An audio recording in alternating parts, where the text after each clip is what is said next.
Subscribe করুন Sonic Octave Kids Bangla channel আর bell icon টিপুন বাচ্চাদের গল্প প্রথমে শোনার জন্য। গল্পের নাম ছোট্ট মাছ আর একটা বড় শিম। একদিন ছোট্ট মাছটা পুকুরে সাঁতার কাটছিল। খুব ভালো দিন ছিল, জলটা একটু একটু গরমও ছিল। মায়ের সাথে ছোট্ট মাছটা এদিক ওদিক সাঁতার কাটছিল। সাঁতার কাটতে কাটতে ছোট্ট মাছটা অনেকটা এগিয়ে যায়। এগিয়ে গিয়ে পুকুরের ধারে এসে বসে। পুকুরের ধারে এসে মাছের একটা শিমের সাথে দেখা হয়।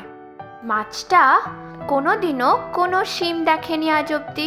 শিমকে দেখে মাছ বলল, এই যে তুমি কে, এত মোটা এখানে বসে আছো? শিম খুব কষ্ট পেল মাছের কথা শুনে। তুমি কে, একটা ছোট্ট একটা প্রাণী? এটা শুনে মাছের খুব কষ্ট হলো। মাছ তক্ষুনি মায়ের কাছে গেল, গিয়ে নালিশ করলো শিমের কথা।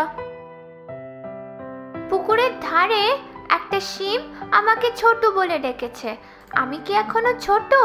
বলো তুমি, আমি তো কত বড় হয়ে গেছি। আমার তো লাজও গজিয়ে গেছে। মাছের কথা শুনে মাছের মা বলল, চলো গিয়ে আমরা দেখি নিজে কে তোমাকে কষ্ট দিয়েছে। কোথায় সেই শিম? তুমি কি তাকে কিছু বলেছ? মাছের মা মাছকে জিজ্ঞেস করলো। না না, আমি তো কিছু বলিনি। ঠিক করে বলো কিন্তু। আমি সত্যি বলছি, আমি কিচ্ছু বলিনি। মাছের মা আর মাছ দুজনেই পুকুরের ধারে গেল। গিয়ে ওর মা শিমকে বলল, সুপ্রভাত, কেমন আছো? শিম তখন বলল, সুপ্রভাত সুপ্রভাত, বলুন কি করতে পারি আমি আপনার জন্য? তুমি কি আমার মেয়েকে কোনো কথা বলেছ? আমার মেয়ে খুব কষ্ট পেয়েছে।